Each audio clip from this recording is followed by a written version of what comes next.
Բարև ձեզ սիրելի հայրենակիցներ, ողջունում եմ ձեզ Համայն հայության մայրաքաղաք Երևանից։ Այսօր հունիսի 24-ն է 2025 թվական։ Կխոսենք աշխարհաքաղաքական, տարածաշրջանային ներպետական ուշագրավ թեմաներից, որոնք կներկայացնեմ իմ մեկնաբանությամբ։ Իհարկե, տեղյակ եք, որ զինադադարի առաջարկությունը եղել Ամերիկայի Միացյալ Նահանգների նախագահ Դոնալդ Թրամփի կողմից Իսրայելին եւ Իրանին, այդ ընթացքի մասին անպայման կխոսենք, դա աշխարհի ամենակարևոր իրադարձությունն է այս պահին, դա ինչ ազդեցություն կունենա աշխարհի, տարածաշրջանի ու մեր երկրի համար, բայց ուղղակի Հայաստանի իրադարձությունների հետ կապված կարճ անդրադառնամ ու այդ կարևոր թեման կշարունակենք։ Որտեղ սա էլ պակաս կարևոր չի, Ադրբեջանն էլ արձագանքել է Հայաստանի արտգործնախարարության արձագանքին, որը դժգոհություն էր հայտնել այդ բանաձևերի ուղղությամբ։ Հիմա տեսնենք ու դրան մեր գնահատականը տանք։ Ադրբեջանի արտգործնախարարության մամուլի քարտուղար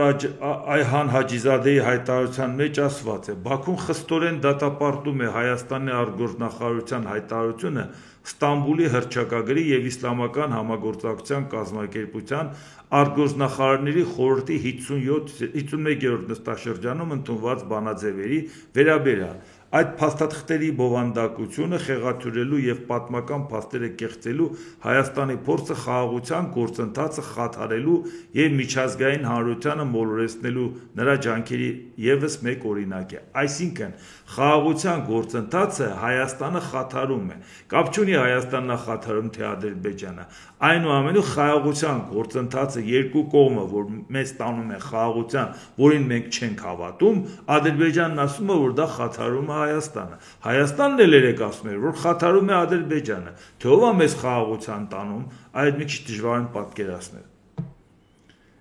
Այդ փաստաթղթերի բովանդակությունը խեղաթյուրելու պատմական փաստերը կեղծելու Հայաստանի ադրբեջանցիների վերադարձի իրավունքին Իսլամական համագործակցության կազմակերպության աջակցությունը տարածքային պահանջ չէ, ինչպես դա անհիմն է ներկայացնում Հայաստանը, այլ արդարության եւ նրանց իրավունքների վերահաստատման կոչ, նշված է հայտարարության մեջ։ Սան իհարկե կանրադառնանք, որտեղ ամենակարևոր մեզ համար ամենավտանգավոր բանը այս 300,000 ադրբեջանցիների Հայաստան տեղափոխելու թեման է, որ տեսնում եք, թե ինչ ակտիվությամբ են իրանք քննարկում, իհարկե երեք Հայաստանից դրան հակադարձեցին, բայց միևնույնն է, հիմնավոր չի, ասեմ ինչու համար։ Նախ հարցը առաջանում, հիմա փաստաթուղթ է ստորագրվել Ստամբուլի հռչակագիր, բացի դրանից էլ 5 կետել առաջարկել է Ադրբեջանը, որով դատապարտել են Հայաստանին։ Այդ հռչակագրով եւ այդ առանձին Ադրբեջանի բերած 5 առանձին փաստաթուղթը իրանք ընդունել են Հայաստանի դեմ։ 57 պետություն հավաքվել են եւ դա քննարկել են, քվեարկել են։ Հիմա մենք նախ ուզում ենք իմանալ,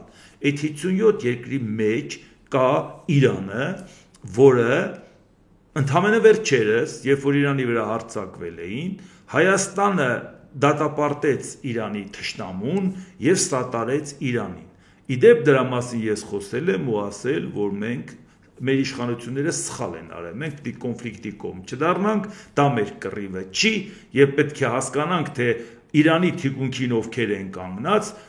Իսրայելի թիկունքին ովքեր են կանգնած եւ չպետք է հարաբերությունները պարզել զուտ Իսրայել, զուտ Իրան, այլ ովքեր են կանգնած, որ իմանանք Իրանին սատարողները, եթե նույնիսկ մենք էլ ենք սատարում, մեզ կսատարեն, եթե մենք պատերազմի մեջ ենք, իհարկե ոչ։ Լավ վերցրեք, տեսեք ովքեր են։ Իսրայելին սատարողները, եթե նույնիսկ խնդիր առաջանա, մեզ պետք է լի սատալ, վստահ ենք, որ մեզ կսատալեն, էլի ոչ։ Բայց խնդիրներ կունենանք այս process-ի մեջ։ Դրա համար մենք պետք է պահպանենք ակտիվ չեզոքություն, ինչի մասին շատ ենք խոսել հենց առաջի իսկ օրվանից։ Բայց հիմա հարց է ծագում, Հայաստանի իշխանությունները վատ որոշում կայացրեցին։ Իրանք սատարում են Իրանին։ Հիմա ես ուզում եմ իմանամ, մեր լրատվամիջոցները 2 օր անց է, միտեղ մի նախադասություն, որտեղ կա, ասեք ես կարդամ, որ գրած էլի, որ Իրանը դատապարտում է դատապարտողներին եւ չի միանում այդ հռչակագրին։ Տեսել եք տենց բան։ Կամ չի քվեարկել, կամ ինքը առանձին հայտարարությամբ հանդես է եկել։ Բա հարց է ծագում։ Ամաչում եք, հարգելի լրատվամիջոցներ, հատկապես իշխանության կողքը կանգնած, որ ձեզ համար մի պրոբլեմ չէ վերցնել արձանագրությունները նայել եւ տեսնել ով ինչպես է քվեարկել։ Իսկ եթե Իրանը դատապարտող հայտարարությանը միանում է, այն Իրանը, որ մենք իր թշնամուն ենք դատապարտել Իրան միացել, էլ եւ պետք է մենք խելք հավաքենք, ինչքան ժամանակ է պետք խելք հավաքելու համար։ Մենք ունենք այդքան ժամանակ, բայց մեզ դա հետաքրքիր չի։ Թե վախենում եք դա բացահայտեք։ Այդ ըմբաում էիք սա տարում։ Ու մեզ համար խնդիր ստեղծում։ Լա մյուսը նայենք։ Մենք ԵԱՏՄ անդամ ենք։ Եվ հա ո՞նց է քվեարկել Ղազախստանը։ Ո՞նց է քվեարկել Ղրղստանը, չեք ուզում իմանանք։ Բա կարող է առիթ է, մենք էլ ուզում ենք ասենք ժողովուրդ ջան, էսի չեք անում։ Մենք իրար հետ գործընկերներ ենք, դուք մեզ դատապարտում եք։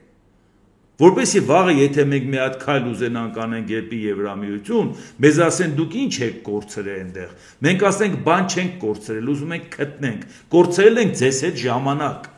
որովհետև դուք էսպիսին եք։ Եթե մենք ագրեսոր ենք, մենք վատն ենք, մեզ դատապարտում են, ուրեմն մենք գնանք այնտեղ, որտեղ մեզ չեն դատապարտում։ Բայց մեզ ասում են ինչի եք ուզում հապկից դուրս գալ։ Սառեցրել եք որ ինչ։ Մի հատ չենք ուզում իմանանք Ղազախստանը, Ղրղստանը եւ հապկի անդամ Տաջիկստանը ինչպես են քվեարկել այս 57 պետությունների այս բանաձևերի հետ կապված։ Ով դա պետք է մեր հանրությանը ներկայացնի։ Քանի օր սպասենք դրան, որպեսզի մարդիկ ասեն հարգելի իշխանություններ։ Էլ ինչ առիթ տան մեզ, որ մենք ավելի վճռական արձագանքենք, որ մենք այլևս մի տեղ ենք գտնվում, որտեղ մեզ դատապարտում են, ժողովուրդ ջան։ Դե կամ մենք ենք վատը, կամ իրանք ինչ ենք գտել մենք իրար հետ։ Սա առիթ չի, որ մենք դա հասկանանք։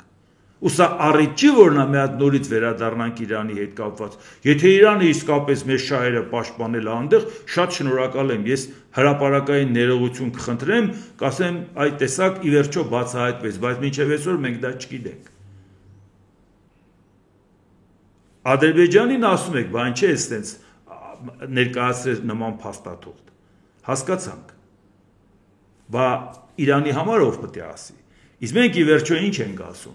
Մենք այսօր կանգնում ենք ասում ենք Իրանի հետ, իհարկե կանրադառնանք այդ պատերազմին, դադարեցման process-ին եւ այլ եւ այլ։ Մենք լավ գիտենք այդ պատերազմը ինչ դաշան ընթացքով գնում է եւ զինադադարը ոչ մի հարց էլ չի լուծում։ Այն պարզ պատճառով, որովհետև ենթադրենք զինադադար եղավ, ոչ վերացավ Իսրայելը կամ վերացավ Իրանը։ Այսինքն ավելի վատ վիճակով զինադադար է լինելու։ Այդ դեպքում մենք հարց ենք չէ՞ մեզ տալի։ Մենք պաշտպանում ենք Իրանին, որովհետև Իրանը ասել է, մեզ համար կարմիր գիծ է Հայաստանի տարածքը, բայց հարց է ծագում, որ կարմիր գիծ է իր համար այդ տարածքը։ Եթե հաջողվեր օրինակի համար, չնայած դե մենք խոսել ենք դրա մասին, որ շատ վատ ժամանակ ընտրեցին իշխանափոխություն անելու, հատկապես Ռեզա Փախլավիին ուղղակի փչացրեցին, երբ որ իրան ասպարեզ մտցրեցին, այդքան պահել էին, փայփայել են ու սխալ ժամանակ մտցրեցին։ Այնպես որ իշխանափոխության մասին խոսել ենք, որ պատերազմի ժամանակ մայրաքաղաք հրթիռակոծող ու ռմբակոծողի չեն միանում իշխանափոխություն անում, բայց ենթադրենք դա ստացվեր։ Կարողանար Ամերիկայի Միացյալ Նահանգներն ու Իսրայելը իրանց դրածոյին բերեին Իրանում դարձնեին իշխանություն։ Այդ կարմիր գիծը Հայաստանի ով էր պահելու։ Իսրայելը ու Ամերիկայի դրածոն, երբ որ մենք իրանց դատապարտում ենք Իրանին պաշտպանում։ Այսինքն իմաստը ո՞րն էր այդ քայլի, որը որ հետևանքները կարար տարբեր լիներ։ Այդպես չի եղել, բայց մենք պետություն ենք, չէ՞, մենք պետք է մտածենք։ Եթե Իրանի ներկայացուցիչը Հայաստանում ասում է, մենք չենք մոռանա, մենք պարտական ենք, ովքեր դատապարտել են մեր թշնամուն ու մեզ սատարել են, եւ նաեւ Հայաստանին նկատի ունի։ Բա հակառակ կողմն էլ չի մոռանում, թե Հայաստանն ինչ արել, չէ՞։ Անիմաստ տեղը ուրիշի պատերազմ ու կոնֆլիկտի կողմ ենք դառնում, որ ինչ, նույնիսկ եթե դա խաղաղություն է, բա հետևանքները, որ մեզ դիտարկելու են որպես Իրանի դաշնակից։ Էնել են Իրանի, որ սկի ոչ թե Իրանի թիկունքին կանգնածները, հենց Իրանը սկի մեր հետ չի։ Չի ասե ժողովուրդ ջան, այս ինչ եք անում, այս Հայաստանի հետ կապված, այս դատապարտող բաները որ բերել եք, այս դուք որպես ինչ եք դա անում։ Այդ պետությունը մեր կողքը կանգնել էր։ Մի կողմ էր դրել ամեն ինչ, որ այն մյուս կողմում հայտնվել էր ոչ թե Եվրամիության անդամ երկրներ, այլ Եվրոպայի լոկոմոտիվ երկրները։ Բեռը քաշող երկրները, ինչի եմ ասում Եվրոպայը, որտեղ Եվրամիության անդամ չի Մեծ Բրիտանիան։ Մեծ Բրիտանիա, Գերմանիա, Ֆրանսիա կանգնած էին Ամերիկայի թիկունքին, կանգնած էին Իսրայելի թիկունքին, անկախ նայած նրանց վարքագծի մենք դրական կընդունենք թե բացական, այստեղ սիրելու ատելու խնդիր չէ, էլի դա քաղաքական կատեգորիա չի, առավել ևս քաղաքագիտական։ Մենք դա փաստ է, որ Եվրոպայի լուծը քաշող 3 երկիր այսպիսին է իրանց վերաբերմունքները միասնական կանգնել են Իսրայելի թիկունքին, աջակցել են Ամերիկային շատ կոշտ ձևով։ Այդ դեպքում հարց առաջանում, բա մենք ինչի ենք դրանց դեմ դուրս գալիս, որ ինչ խնդիր ենք լուծում։ Ու դրա համար դրա հետևանքները շատ դեպքերում երբ որ ասում են դե լավ տեսակ պատերազմ չեկավ, Հայաստան չմտավ, հետո ինչ, կամ ասում են ուրա պատերազմի վտանգ կա, այս չպատերազմի վտանգը ոնց պետք է լիներ։ Այն նոր տեսակ, հա որ պատերազմի վտանգի համար հանկարծակի են բերում։ Ամերիկայի Միացյալ Նահանգները բանակցում է Իրանի հետ, ասում է, գիտես ինչ, դու պետք է նստենք բանակցության հունիսի 13-ին հարձակվում է Իսրայելը, բայց 15-ին բանակցություն էր նշանակած։ Զգոնությունը բթացնելու համար անգամ Ամերիկայի նախագահի հայտարարություններն էին օգտագործում։ Կանգնում է Դոնալդ Տրամփն ասում է 2 շաբաթ զինադատ բանը ժամանակ եմ տալ Իրանը մտածի, որպեսզի այդ ընթացքում հանկարծակի Իսրայելը հարվածի։ Կամ Իսրայելը որ հարձակումը սկսեց, այդ ինչից պետք է երևար Իսրայելը հարձակում է թե չէ։ Իրանից հեռադիտակով պետք է նայեն, տեսնեին Իսրայելը հարձակում է թե չէ։ Այդ ինչից պետք է հասկանային այդ հարձակումը, երբ որ մեր մոտ ասում են մենք դա չենք նկատում։ Ժամանակակից պատերազմում, երբ որ ընդհանուր սահման չունի Իրանը Իսրայելի հետ, մեկը մեկին հրթիռակոծում է, դա դուք ինչով պետք է տեսնեիք։ Ինչ նախանշաններից պիտի տեսնեիք։ Կամ Ռուսաստանը, որ ասում է լավ էլ ամոթ չի, բայց իմ եղբոր վրա կհարձակվեմ, չեկել ամաչում, որպեսզի հանկարծակի բերեր ու հարձակվեր։ Ինչի այսօր Հայաստանի եւ Ադրբեջանի զինատեսակների պարագայում Ադրբեջանի դրան պետք է որ անպայման զորաշարժ լինի, որ դուք իմանաք, որ պատերազմ կլինի, թե չէ, ոչ մեկը չի ասում պատերազմ այսօր կլինի կամ հետևողականորեն նախապատրաստում են բանակցություններով բթացնում, դժգոհությունները հայտնում աշխարհին ցույց տալու ագրեսորը մենք ենք, գալիս են մի հատ պահի, որ այդ հարցը լուծեն։ Իսկ երբ որ մարդիկ ասում են, բա մենք պետք է հասկանանք ինչ ա կատարվում, ոնց որ դուք համարժեք չեք աշխարհակաղակական իրավիճակին, որտեղ մենք այսօր ինչի մեջ հայտնվեցինք։ Մենք մի շրջապատի մեջ հայտնվեցինք, ովքեր դատապարտում էին մյուս կողմին, ու այդ շրջապատը դատապարտեց մեզ։ Բայց երբ պետք է խելք հավաքենք, ինչքան ժամանակ է դրա համար պետք։ Ու պետք չէ ասել հիմա պրոբլեմ կա որ բա։ Պետությունը գնում է մտնում է մի հատ օբյեկտ, ասում է հակահրդեհային կանոնները պետք է պաշտպանես, էս պետք է անես, մի հատ են ցուցակագրում, քիչ ամնում օբյեկտը փագեն մարդիկ։ Ասում է եղբայր դա իմ օբյեկտն է, կարող է ես իմ օբյեկտի թշնամին եմ, պետք է դնեմ հրդեհ լինի։ Ես ինքս կհանգցնեմ, ինչ ես խառնում, ինչ ես խոսում դու հասարակությանը կարաս վնաս տաս։ Մի հատ ցուցակն է գրում են, մի հատ էս տուգում օբյեկտն էլ փագում։ Ինչի, որտեվ կարող է հրդեհ լինի։ 100 տարին մեկ կարող է հրդեհը չլինի, բայց դու պարտավոր ես այդ կանոնները պաշտպանես։ Բայց երբ որ հասարակությունն ասում է մեր շրջապատում հրդեհը հարգելի իշխանություն, ուզում ենք իմանանք դու բավարար չափով տիրապետում ես իրավիճակին, քո քայլերը համարժեք են, թե քո հայտարարություններից պատկերացնենք դու ինչով ես զբաղված։ Ասում են դե լավ եք էլի, հանգիստ եղեք էլի, ուրեմն մենք չգիտենք ինչ ենք անում, ամեն ինչ նորմալ է։ Ամեն ինչ նորմալ է, չանհանգստանանք աշխարհակաղակական ու տարածաշրջանային հրդեհներից։ Հանգիստ տեղներս նստենք, դե դուք էլ հանգիստ տեղներդ նստեք, ինչը վերաբերում է ձեր պահանջներին, լավ էլ պահանջում եք, ճիշտ եք անում, դա պետք է ապահովվի, բա նույնն դուք արեք, հասարակությունը ձեզանից է պահանջում, ու չի ընտրելու կրակն ընկել։ Հիմա շարունակությունը նայենք, անդրադառնամ Ուկրաինայի թեմային, որտեղ լավ գիտեք, որ այն ինչ որ կատարում է Իրանի հետ, Իսրայելի հետ,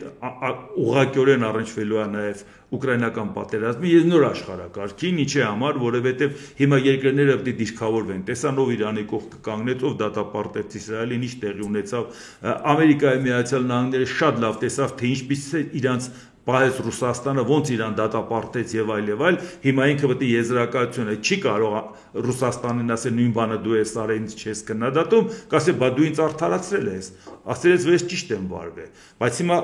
եթե գոնե խոսքով չէ, ապա գործով պետք է իր սխալներն ուղի Դոնալդ Տրամփը, եւ կանգնի Ուկրաինայի թիկունքին։ Դրա համար կարճ դրան անդրադառնամ ու անցնենք Իրանի թեմային։ Ուկրաինայի նախագահ Վոլոդիմիր Զելենսկին հայտարարել է. «Գուցե ես լավագույնը չեմ, բայց անկասկած ամենափորձառուն եմ Ուկրաինան այս պատերազմում առաջնորդելու համար»։ Զելենսկին ընդգծել է, որ Ուկրաինան օբյեկտ չէ, այլ սուբյեկտ եւ չի ընդունի Ռուսաստանի Դաշնության կողմից ուլտիմատումները։ Ուկրաինայի նախագահը զգուշացրել է, որ առանց ՆԱՏՕ-ի պաշտպանության ծախսերի անհապաղ ավելացման Պուտինը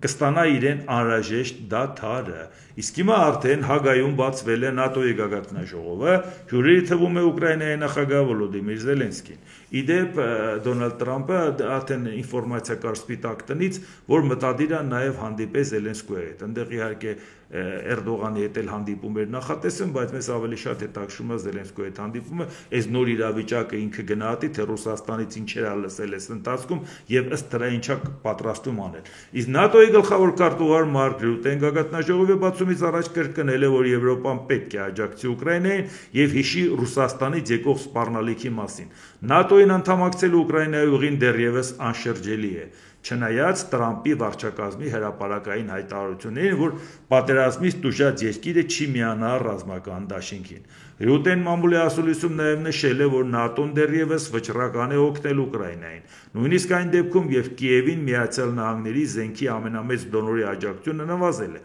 Ես կարող եմ հայտարարել, որ այժմ, երբ նոր գնահատականները ցույց են տալիս, որ մեր եվրոպացի եւ կանադացի դաշնակիցները ակտիվացել են, նրանք առաջիկա 1 տարվա ընթացքում Ուկրաինային կտրամադրեն ավելի քան 35 միլիարդ եվրո հավելյալ անվտանգության օգնություն, ասել է ՆԱՏՕ-ի գլխավոր քարտուղարը։ Իհարկե, այս նոր իրավիճակում այս հավաքը էականորեն նաև տարբերվում է նախորդներից, որովհետև հիմա ստեղ նաև գնահատական պիտի տան, ով ինչպես իրեն պահեց։ Այո, նույնիսկ շատ հարցերում համաձայն չլինելով Դոնալդ Տրամպի հետ, եվրոպական այդ պետությունները եռյակը ամուր կանգնեց նրա կողքը։ Հիմա տեսնենք այդ փոխադարձությունը։ ԱՄՆ նախագահ Դոնալդ Տրամպը գրել է. «Այս արդեն առավոտվա ինֆորմացիան։ Շնորհավորում ենք բոլորին, Իսրայելի եւ Իրանի միջև լիակատար պայմանավորվածություն է ձեռք բերվել կրակի ամբողջական դադարեցման վերաբերյալ։ 12 ժամվա ընթացքում, որից հետո պատերազմը կհամարվի ավարտված։ Իրանը պաշտոնապես հրադադար կհայտարարի, 12 ժամի Իսրայելը հրադադար կհայտարարի եւ այլ եւ այլ»։ Այսպես արդեն գրած է, շնորհավոր այնպես որ ինչպես պետք է եւ այդպես էլ լինելու է, ես կցանկանայի շնորհավորել երկու երկրներին, Իսրայելին եւ Իրանին այն բանի համար, որ նրանք ունեին տոկունություն, քաջություն, խելք վերջ տալու այնինչ։ Եվ հիմա տեսեք, նաև այս էլ ուղղակի ասեմ, Ամերիկայի Միացյալ Նահանգները պատերազմը սկսեց հանկարծակիի վրա եւ երկու կողմն էլ իհարկե թյուրիմացության մեջ հայտնվեցին, եւ Իսրայելը եւ Իրանը։ Իրանը չէր սպասում, որ Իսրայելն այդքան առաջ է գնացել պատերազմի հետ կապված այդքան խորացել անգամ իր տարածքում, Իսրայելն էլ չէր պատկերացնում, որ այդպիսի հակահարված տալու հնարավորություններ ունի Իրանը։ Եվ այս ձևով շարունակելը ոչինչ չէր տալու մի պարզ պատճառով, եթե Իսրայելը չվերացնի Իրանին, խնդրեմը չի վերանում։ Փորձում էր վերացնել, չստացվեց։ Փորձում էր հասնի իշխանափոխության, դա էլ չստացվեց, ավելի պինդ կանգնեցին իրանք։ Փորձում էր, ասենք, Իրանը նաև ոչնչացնի Իսրայելին, ոչնչացնի խնդրեմը, դա էլ Իրանին չհաջողվեց, որտեղ երկու կողմն էլ իրար շատ ծանր հարվածներ հասցրեցին, եւ այդ իսկ պատճառով պատերազմը շարունակելը դառնում էր անիմաստ։ Բայց այն նախնական խնդիրը ինչի համար սկսվել էր, որ իբր թե միջուկային օբյեկտները վերացնեն, դրանից հետո ավելի վատ վիճակում հայտնվեցին։ Միջուկային օբյեկտները, որտեղ Իրանը կաշխատի, դրա հետ կապված այլևս մագատեին որևէ ինֆորմացիա չի տակ։ Ասի հաջողություն, դու ինձանից իմացած ինֆորմացիան դրեցիր Իսրայելի ձեռը եւ իրանք հրթիռակոծեցին։ Էլ ես քեզ ասելու բան չունեմ։ Այսինքն այլևս Իրանի միջուկային ծրագրը, նույնիսկ այս հարվածներից հետո ինչ է մնացել եւ ուրիշ տեղին չուներ, որի մասին չգիտեին, եւ հետո ինչպես ինքը Ուրանը կհարստացնի, այլևս ոչ ոք չի իմանա։ Մտանգը ավելի շատ մեծացավ։ Իսկ այնպես չի, որ Իսրայելը ինքն էր որոշել երբ հարձակվի, եւ այդ ճիշտ ժամանակը իր կարծիքով ընտրել էր, որ հիմա է, եւ իր հարձակման ժամանակ այսպիսի պատասխան ստացավ։ Այնպես որ Իսրայելում էլ դի պատասխան պահանջեն Բենյամին Նեթանյահուից, թե քո արածն ինչ էր։ Ամերիկայի ժողովուրդն էլ Դոնալդ Տրամպից, թե ինչի համար էս ամեն ինչը եղավ։ Այնպես որ մենք էլ նորից էլի հիշացնեմ, որ մենք էլ խնդիր ունենք, որ Իրանը երբ որ կարողացավ դրան դիմակայել, ավելի կոշտացնելու է իրավիճակը, մարդիկ մտածում էին, որ գոնե կրոնապետության դեմ դուրս գան, մի քիչ իրավիճակ փոխեն, հիմա առավել եւս խստացնելու են, դավաճաններ են փնտրելու, ասելու են, տեսակ, մի քիչ ազատ էինք թողել երկիրը, հրյաները ոնց էին կարողացել ներս սողոսկել եւ որոշակի օբյեկտներ ստեղծել։ Այսինքն ստացվել է, որ մեր հարևանը ավելի ակոշտացնել է իր դիրքորոշումը։ Ու այս զինադադարը եթե հանգեցնի ավելի տևական զինադադարի կամ պատերազմի դադարեցման, այո, մենք խնդիր ենք ունենալու, որ պետք է ասի այդ մեր թշնամիներին մեր կողմերը չերևան։ Հայաստանը պետք է պրոբլեմ ունենա, ստիպված պետք է լինի գերի մնալ տարածաշրջանում, մի տարածաշրջանում, որ բոլորն իրան դատապարտում են։ Իսկ շատ դեպքերում ասում են, դե ինչ խնդիր կա, եթե ուղիղ Հայաստանի վրա չհարձակվեցին, ուրեմն պրոբլեմ չկա։ Այդ եթե այդպես եք հասկանում, համարենք պրոբլեմ չկա։ Իսրայելի վարչապետի գրասենյակը հայտնել է, Իսրայելը համաձայնվել է Տրամպի հրադադարի առաջարկին, Թել Ավիվը հասել է իր նպատակներին, Իրանի կողմից միջուկային եւ հրթիռային սպառնալիքը վերացվել է։ Իր նպատակին չի հասե, եթե պետք է հույս տա իր հասարակությանը այդքան ավերածություններից հետո, իր նպատակին չի հասե, որտեղ իրանք սկզբնական նպատակ էին դրել այդ երկրում հասնեն իշխանափոխության, իրանց դրածոյին դնեն եւ հաստատ իմանա, որ ընդհանրապես միջուկային օբյեկտներ չկա։ Այսօր այդ խնդիրը իրանք չեն լուծել։ Եթե չեն լուծել, ավելի վտանգավոր վիճակում են թողել Իրանը։ Իրանի արտգործնախարար Աբբաս Արաղչին գրել է, մեր զինված ուժերի ռազմական գործողություններն Իսրայելի ագրեսիան պատժելու համար շարունակվել են մինչև վերջին րոպեն առավոտյան ժամը 4-ը։ Իրանը բազմիցս հստակեցրել է, Իսրայելն է պատերազմ սկսել Իրանի դեմ, այլ ոչ թե հակառակը։ Այս պահի դրությամբ որևէ համաձայնություն չկա հրադադարի կամ ռազմական գործողությունների դադարեցման վերաբերյալ։ Իդեպ այդ համաձայնությունը կար, բայց այնուամենայնիվ իրանք ասում են, որ վերջնական որոշում կկայացնենք ավելի հետ։ Որոշումը կայացվեց, հարցը դա չի, բայց հարցը դրանով չփակվեց, որտեղ Իրանի ազգային անվտանգության խորհրդի քարտուղարությունը հայտարարություն է տարածել, որում ասվում է, որ հարկադրել է Իսրայելին եւ նրա կողմնակիցներին պատերազմը դադարեցնել։ Սիոնիստ թշնամու ագրեսիայից հետո Իրանի Իսլամական Հանրապետության զինված ուժերում ձեր քաջարի եւ անձնուրաց որդիները արձագանքեցին համաձայնվելով իսլամական հեղափոխության առաջնորդի եւ գերագույն գլխավոր հրամանատարի հրամանին, վճռականորեն հակահարված տալով թշնամու յուրաքանչյուր սադրանքին աննախադեպ քաջությամբ։ Այսա է ասում, որ հիմա ավելի է դիրքը կոշտանալու, իսկ որքանով է մեզ համար հարմար, որ մեր հարավային հարևանը անկանխատեսելի ռեժիմը ուրան հարստացնի եւ ավելի կոշտ հարաբերություններ ունենա արևմուտքի հետ։ Մարտիկների եւ իմաստուն ղեկավարության խոհեմությունն ու անխոնջ ջանքերը դարձան հաղթանակ, որը ստիպեց թշնամուն զղջալ, ընդունել պարտությունը եւ միակողմանիորեն դադարեցնել իր ագրեսիան, ասված է հայտարարության մեջ։ Իդեպ ակնհայտ է, որ Ամերիկայի Միացյալ Նահանգները հասկացավ, որ խնդիրը լուծում չունի։ Այդ միջի թատերականացված Իրանը հարվածեց Ամերիկայի բազաներին, Ամերիկան էլ ասեց չեմ արձագանքելու, նույնիսկ նախապես էլ պայմանավորվել էին, որ հարված էր դեմքը փրկելու համար, բայց եւ միևնույն ժամանակ Ամերիկան հասկացավ, որ այս պատերազմը շարունակվեց, ինչ է ալնելու։ Նախապեց, ոնց է դա ավարտվելու։ Ու դրա համար ընտրվեց այս տարբերակը։ Դրա համար նախագահ Դոնալդ Տրամպը գրել է. հրադադարն ուժի մեջ է մտել, խնդրում եմ չխախտել այն։ Իհարկե այդ ասեց, խնդրում եմ չխախտել, բայց դա տենց մնաց։ Իսրայելը պնն հայտնել է, որ պաշտպանության քիչ առաջ Իրանից հրթիռներ են արձակվել Իսրայելի տարածքի ուղղությամբ։ Ես հրամայել եմ արձագանքել Իրանի կողմից հրադադարի խախտումներին, Թեհրանի կենտրոնում գտնվող կառավարական թիրախների դեմ բարձր ինտենսիվությամբ հարվածներ հասցնելով, հայտարարել է Իսրայելի պաշտպանության նախարար Իսրայել Կացը։ Վերջին տվյալների համաձայն հրադադարի ուժի մեջ մտնելուց հետո Իրանից Իսրայելի ուղղությամբ արձակվել է 2 բալեստիկ հրթիռ։ Երկուսն էլ որսացել են։ Իրանական կողմը այս հաղորդագրությունները դեռ չի մեկնաբանել։ Իհարկե այստեղ արդեն խնդիր առաջացավ, այն խոսքը, որը Դոնալդ Տրամպը ասել էր, ինքը համարեց, որ դա մերժվել է, սկսեց մեղադրանքներ, ԱՄՆ նախագահ Դոնալդ Տրամպը լրագրողներին ասել է Իսրայելը եւ Իրանը խախտել են հրադադարը, ես դժգոհ եմ Իսրայելից եւ Իրանից, բայց շատ ավելի դժգոհ եմ Իսրայելից, ասել է Տրամպը։ Իրանի միջուկային ծրագիրը ոչնչացվել է եւ Իրանը չի կարողանա վերականգնել այն։ Իսրայել մի նետեք այդ ռումբերը, եթե դա անեք, լուրջ խախտում կլինի, գրել է ԱՄՆ նախագահը։ Իդեպ ինքը ավելի շատ Իսրայելն էր մեղադրում, անգամ արդարացնում էր, որ Իրանը կարող է պատահաբար է թրթեռներ նեկած լինի, ոնց կարելի է դա հիմք ընդունել, պատասխան հարված հասցնել, շատ վրդովված էր Իսրայելի վրա, որովհետև Դոնալդ Տրամպը հասկանում է, որովհետև զինադադարը շարունակվեց, ինքը այլևս ինչ ձևով է աջակցելու Իսրայելին, ինչ անել, պատերազմի մեջ է մտնելու, Իրանը վերացնելու է, ինչ անելու, այն ինչ որ իրանք դրսից փորձեցին անեն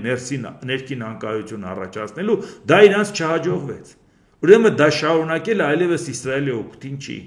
հիմա հազիվ հասել են դրան, նույնիսկ մտածում է, եթե Իրանը խփել է համարեն պատահական է եղել, Իսրայել դադարեցրու, վերջացրու, եւ դրա համար ավելի շատ վրդովմունքը Դոնալդ Տրամպի Իսրայելից է, որովհետև ինքն է նրան թիկունք կանգնել, դա է, որ մենք էլ ասենք, ասում ենք, լավ, Դոնալդ Տրամպը թիկունք է կանգնել Իսրայելին, մերոնք էլ դատապարտում էին Իսրայելին։ Բայց երբ որ դուք հաջորդ օրը տեսնում եք, որ Ամերիկայի Միացյալ Նահանգներն ասում է, որ մենք բոլոր ծրագրերը միասնական ենք արել, դուք հասկացաք, որ դուք դատապարտում եք զուգահեռաբար Ամերիկային, հասկացաք, որ դատապարտում եք Գերմանիային, Մեծ Բրիտանիային եւ Ֆրանսիային։ Այդ ում վրա եք հույսները դրել։ Մենակ չասեք Նիկոլ Փաշինյանի։ Այդ մարդն ասել է, այն վրա հույս չդնեք։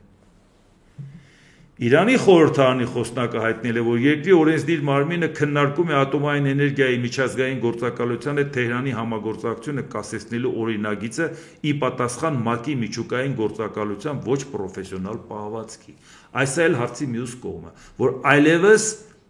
տեսուչներ չեն հայտնվի Իրանի տարածքում, իսկ դա մեզ համար պակաս վտանգ չի, որովհետև չեմ թաքցրել, միշտ էլ ասել եմ, մեր շահերից չի բխում, որ Իրանը միջուկային զենք ունենա։ Տարածաշրջանում դա մեզ ինչ է տալու։ Բացի այն, որ կարող է ցանկացած հարցում մենք մի քիչ ճկունություն ուզենանք հանդես բերել, ասի սուս մնացեք, շատ ավելի վատ վիճակում կարող է հայտնվենք, քան Ռուսաստանի հետ մեր համագործակցությունն է։ Եթե Իրանը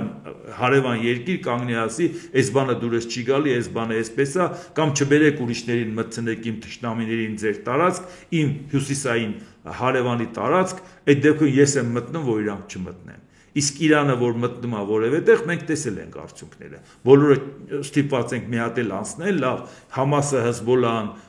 ինչ եղավ Սիրիայում, ինչ եղավ Լիբանանում, ինչ եղավ Եմենում, հութիների հետ կապված, այդ բոլորը մենք գիտենք, որ այդ պետությունները չէին կայանում Իրանի զինված խմբավորումների պատճառով, որ իր խմբավորումները ուղղակի պետություն են պետության ներսում։ Իսկ հիմա մենք վիճակը ավելի վտանգավոր դարձավ մեզ համար։ Այո, մենք ասում ենք, մենք Իրանի հետ խնդրեմ չունենք, բայց Իրանի խնդրեմը կարող է դառնալ մերը, կամ Իրանը արդեն սկսի մեզ համար խնդրեմ ստեղծել։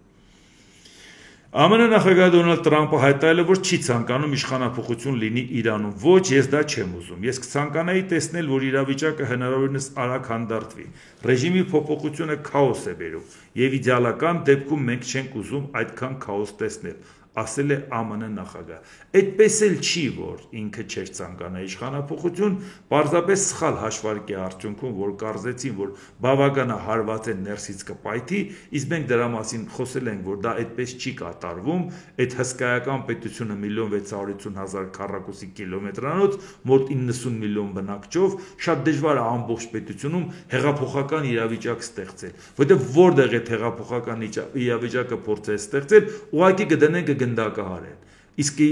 դրսից կառավարվողը տեն չի աշխատի։ Ու պետք չի ասել, որ գիտեք, ժամանակին ոնց հեղափոխություն եղավ։ Ժամանակին ստեղծվեց այնպիսի իրավիճակ, որ դրսից կարողացան ներսում ոտի հանել։ Պատերազմական իրավիճակ չէր, դրսից չէին հարվածում Իրանին։ Ուղղակի այդ հեղափոխությունը հասունացավ դրսի աջակցությամբ, ներսում բորբոքվեցին, օգտվեցին այն դժգոհության ալիքից, որը որ կար, այդ դժգոհության ալիքը ուղղեցին Ամերիկայի ուղղությամբ եւ կարողացան հասնել դրան, որ այդ ամբողջ երկիրը բռնկվեց եւ դառավ անկառավարելի։ Այդ հնարավորությունը պատերազմի ժամանակ անհնարին է։ Հետո հեղափոխականները դուրս կգային հեղափոխական ֆանատիզմով կգնային իշխանությունը վերցնելու, բայց նրանք ովքեր ուզում են լավ ապրեն, ֆանատիզմով փողոց չեն լցվում, որ իրանք զոհվեն, որպեսի մյուսները լավ ապրեն, այդ լոկալ ձևով այդ խնդիրը չէր լուծվի։ Առավելևս որ իշխանությունը բավական դաժան կպատժեր։ Այնպես որ եթե Ամերիկային հաջողվեր տապալել Իրանի վարչակազմը ինքը հաճույքով էլ կտապալեր։ Ուղղակի սխալ թույլ տվեցին, ոչ ճիշտ ժամանակին իրանք մտցրեցին Ռեզա Փահլավիին, որի շատ լավ էլ պահում էին, Մերիլենդ նահանգում ապրում էր, լավ կրթություն ստացած, Ամերիկայում, ամեն ինչ տեղը-տեղին հաշվարկած էր, սխալ էր հաշվարկած։ Ու այդ հարցը վերաբերվում է բոլոր երևի հարցակողներին, դա ընդհանուր հիվանդություն է, ոնց որ ռուսները գիտեին, որ Ուկրաինայում աղուհացով դիմավորելու են։ Զարմացած ապշած ասում են, ժողովուրդ, էսի չեք խոսում։ Ով է ձեզ աղուհացով դիմավոր։ Անգամ ռուսական կողմնորոշում ունեցողները միացան իրանց պետությանը ընդդեմ ագրեսորի։ Դուք կորցրեցիք անգամ նրանց։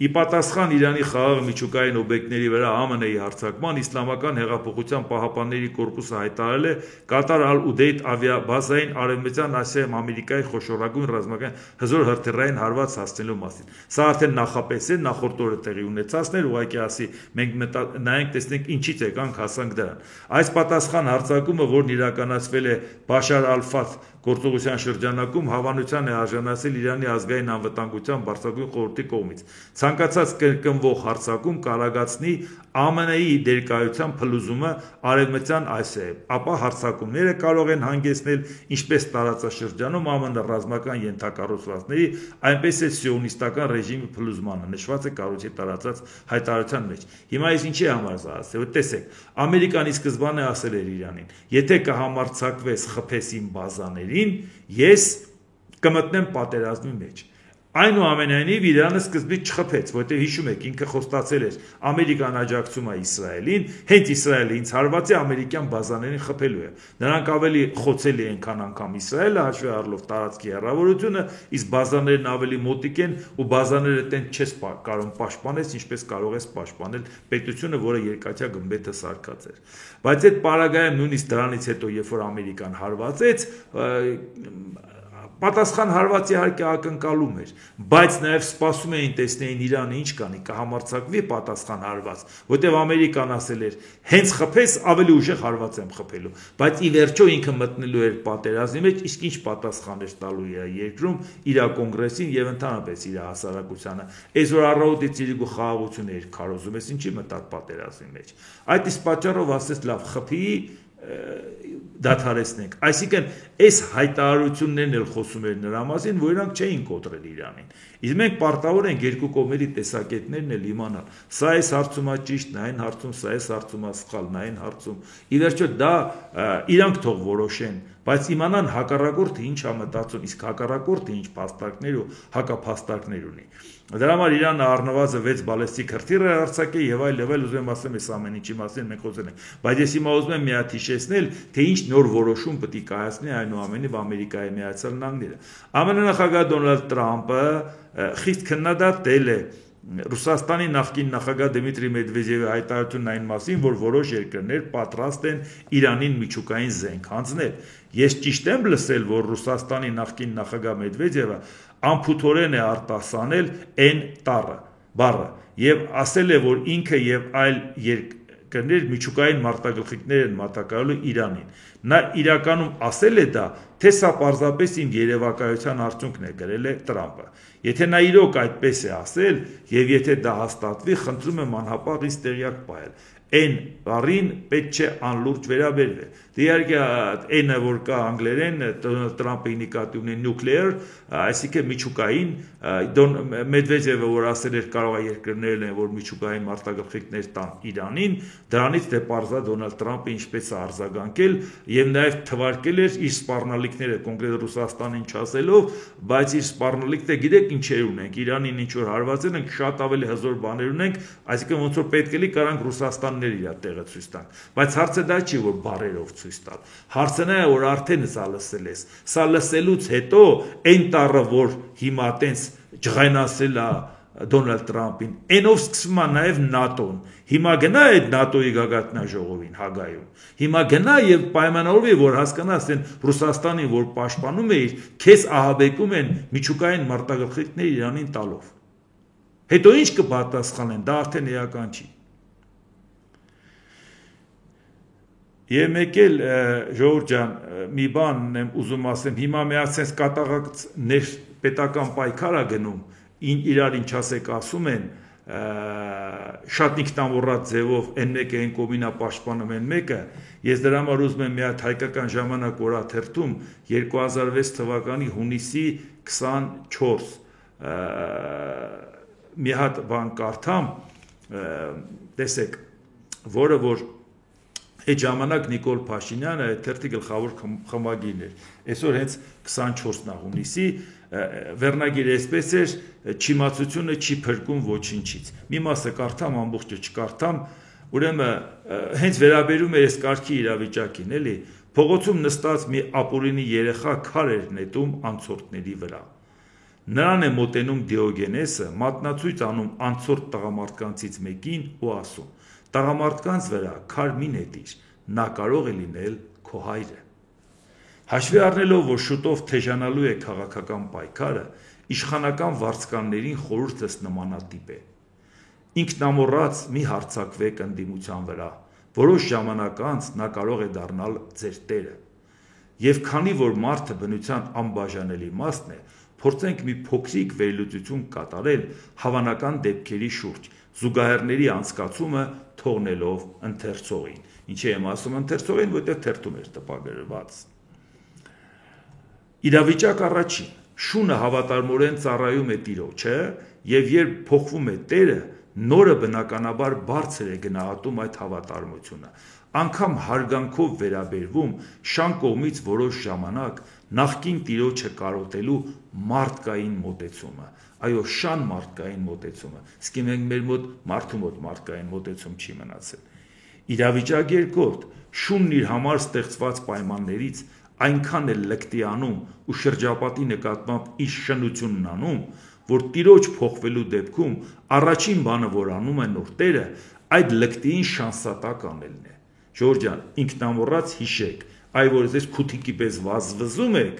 առաջինը ձեզ են շանսատակ անելու, որովհետև իշխանավորները նախ թռնող են, իրանք իրանց հարցերը լուծել են։ Իրավիճակ երրորդ, շունը որպես կանոն աչքի է ընկնում ոչ միայն հավատարմությամբ, այլև հոտառությամբ։ Եվ եթե ժամանակի ընթացքում կորցնում է իր այդ հայտկությունն ու չի զգում տիրոջ մոտալու վախճանը, շարունակելով նրա բարձր հովանավորությամբ էշ առաջ գնալ, ապա անցումային խառնաշփոթում էշի նահատակ է դառնում։ Ժորժ ջան, միանգամայն ուղղակիորեն եմ ասում, այս հենց ինքնամոռաց ինչ էլ որ անում եք ու տեսնում ենք, որ բավականա մի բան ասվեց ու իրանց թիմակիցները ոնց են իրանց կոտորում, շան հավատարմությամբ, խնդիր եք ունենալու, իրանք չեն ունենալու, դուք եք ունենալու։ Եվ դրա համար ուղղակի մի հատ էլ էս բարոյական մակարդակը, որը մեր մոտ էս անկումն ապրել է, շարունակությունն էլ կարդամ այդ հոդվածի ու հետո մենք մեկը ամեն օր պետք է մեր մատը պահենք աշխարհաքաղաքական զարկերակին իրադարձությունների։ Այսօր շատ է խոսում հայոց ցեղասպանության մասին։ Փորձում են մեր հիշողությունը թարմ պահել այդ հարցում։ Գովելի քայլ է, բայց հարկ է հիշել նաև, որ Եղեռնի տարիներին հայ կանայք ու աղջիկները թուրքերի ձեռքը ճնգնելու համար ցած էին նետվում ժայռերից։ Մինչդեռ այսօր ինքնակամ հայտնվում են թուրքական հասարակած տներում։ Իսկ մեր իշխանավորները ոչ միայն չեն խոչընդոտում, այլև համապատասխան մասնաբաժին ստանալուց հետո կազմակերպում են այդ կանանց հաջող շրջագայությունը։ Եվ ինչն է զավեշտը, օտարները սպառնում են պատժամիջոցներ կիրառել, եթե մեր իշխանավորները շարունակեն պետական մակարդակով կազմակերպել հայ կանանց թուրքերի բաժին դառնալը։ Միջազգային կազմակերպություններն եկել էին 2006 թվականին։ Հայ իշխանավորներին ու իրավապահ համակարգին մեղադրում էին, որ դուք եք կազմակերպված ձևով ուղարկում։ Ոչ թե իրանք կանխում են, այլ իրանք ուղարկում են։ Օտարը մեզ ասում էր հայ կանանց մի ուղարկեք թուրքերին։ Այո, ցավալի է, բայց փաստ, որ զգալի թվով մեր հայրենակիցների համար կա փողի մի քանակ, որից քիչ ունենալու դեպքում պատրաստ են հանուն հայրենիքի եւ հայ ժողովրդի պայքարել, զրկանքներ կրել, զենքը ձեռքին կյանքը վտանգելով մեր երկիրը պաշտպանել, բայց երբ չհիմնավորված մեծ գումարների տեր են դառնում, միանգամից վերածվում են յենիչերիների, հանուն փողի ու այդ փողն իր համար ապահովող շեֆի ոտատակ են տալիս ամեն ինչ, էլ ինչ հայրենիք, էլ ինչ ժողովուրդ։ Հայրենիքը նրանց համար թալանի օբյեկտ է, ժողովուրդը շահագործման սուբյեկտ։ Իհարկե ցավալին նա է, որ այդ ժամանակ, որ դա ասվել է, մինչև այսօր վիճակը ոչ միայն չի փոխվել, այլ ավելի ավատացել, բայց ավելի ցավալին նա է, որ երբ որ այն ժամանակ ուղարկում էին Ստամբուլի հասարակած տներ հայ կանանց,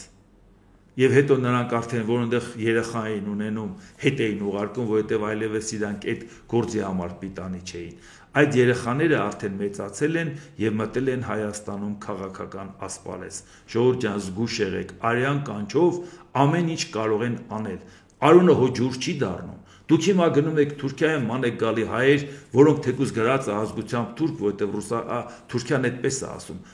Թուրքիայի քաղաքացի ես, ազգությամբ թուրք ես։ Բայց երբ որ ման եք գալիս իրանց արմատներն, ասում են մենք մեր արմատներով էլի կապված ենք հայության հետ, Հայաստանի հետ։ Այսինքն արունը հո չի փոխվում, նույնիսկ միջավայրը եթե փոխվում է։ Բա որ այդքանը հասկանում եք։ Դու հասկանում եք ինչ զորք եք մտցրել Հայաստանի կյանք, որ սենց ինքնամոռաց թուրքերի ոտեր են ընկնում։ Դա արյան կանչն է, ժողովուրդ ջան, բայց սրա մասին ենք զգուշացնում այդ ժամանակ, որ այսօր մեր գլխին չգա։ Եվ դրա համար այսօր երբ որ դուք տեսնում եք, թե այս քննարկումները, այս ամեն ինչը ինչ մակարդակի վրա է, պետք է մենք մտածենք, թե ինչ պետք է անենք այս արհավիրքից դուրս գալու։ Դուք նայում եք այս իշխանության եւ նախկին իշխանությունների պայքարը։ Անկամ չեմ էլ ուզում խորանամ դրա մեջ, որովհետեւ աննեց մակարդակ ակցած, որ ես զարմանում եմ, վախենում եմ, որ ուղղակի մենք դրա մեջ մտնենք։ Վախենում եմ, որ ուղղակի դա քննարկենք։ Նույնիսկ եթե իրանք դրանով օրակարգ են ստեղծում, եթե ամեն ինչ անում են, մենք հո հասկանում ենք, որ ուզում են իրանցով լցնեն օրակարգը։ Մենք էլ ընկնենք իրանց խելքին, մենք էլ մտնենք դրա մեջ։ Իմ կարծիքը այդ բացին ասել եմ։ Հիմնականում էլ մարդիկ, ովքեր ինձ լսում են, դրանք հիմնականում արդեն նույն մարդիկ են, տարիներով իրար լսում ենք։ Այսինքն հրաշալի իմ կարծիքը գիտեն թե իշխանության, թե նախկին իշխանության հետ կապված եւ հրաշալի գիտեն, որ արհեստականորեն այս օրակարգը ստեղծում են առաջիկա ընտրության համար։ Մենք էլ չդառնանք այդ օրակարգի գերին, այդ օրակարգի պատանդը եւ մտածենք ոնց անենք, որ ազատվենք երկուսից էլ։ Այ դա է մեր հիմնական անելիքը եւ հիմնական առաքելությունը։ Այո, ինչքան հնարավոր է մաքսիմալ ձևով հասարակությունը ինքը պատրաստ լինի նոր ունենալու, պատրաստ լինի վեր կանգնելու այս ամեն ինչից, որովհետև եթե ընտրողը իր մակարդակով բարձր չեղավ, մենք կռիվ տանք ով է ընտրվելու, անիմաստ բան է, որովհետև ընտրողի հետ կապված մենք խնդիր ունենք։ Ամեն ինչ անենք, այո, նորմալ իշխանություն ձևավորենք։ Վատագույն դեպքում գոնե այնպես անենք, այդ իշխանությունը ինչ չհաջողվի, թե ուրիշին հաջողվի, բայց նորմալ իշխանություն ունենանք։ Ու այդ երբեք այն աշխատանքը, որը կանենք հասարակության հետ, դա երբեք չի կորի, աննպատակ, անիմաստ չի լինի։ Տեսեք ինչ կռիվ ա գնում, ոնց են ձեզ ցանկանում իջացնել։ Ոնց են ցանկանում, այն մեկը վիրավորում է, մեկը պատասխանում է, մեկը ավելի կոշտ վիրավորանք նայել, այդ որ այդքան իջան ուր են հասնելու։ Մենք ինչ ենք անում, մենք այդ տանջվում չարչարվում ենք, որ այդ մթնոլորտից դուրս գանք, որովհետև այդ հասարակությունն է ընտրություն կատարելու։ Դե ինչ, այսօր այսքանը, եթե հավանեցիք, սեղմեք լայք կոճակը, բաժանորդագրվեք Էդվարդ Անտինյան YouTube-յան ալիքին, սեղմեք զանգակ կոճակը, գրեք մեկնաբանություններ, գրեք հարցեր, դիտեք եւ դատեք ինքներդ։ Շնորհակալություն։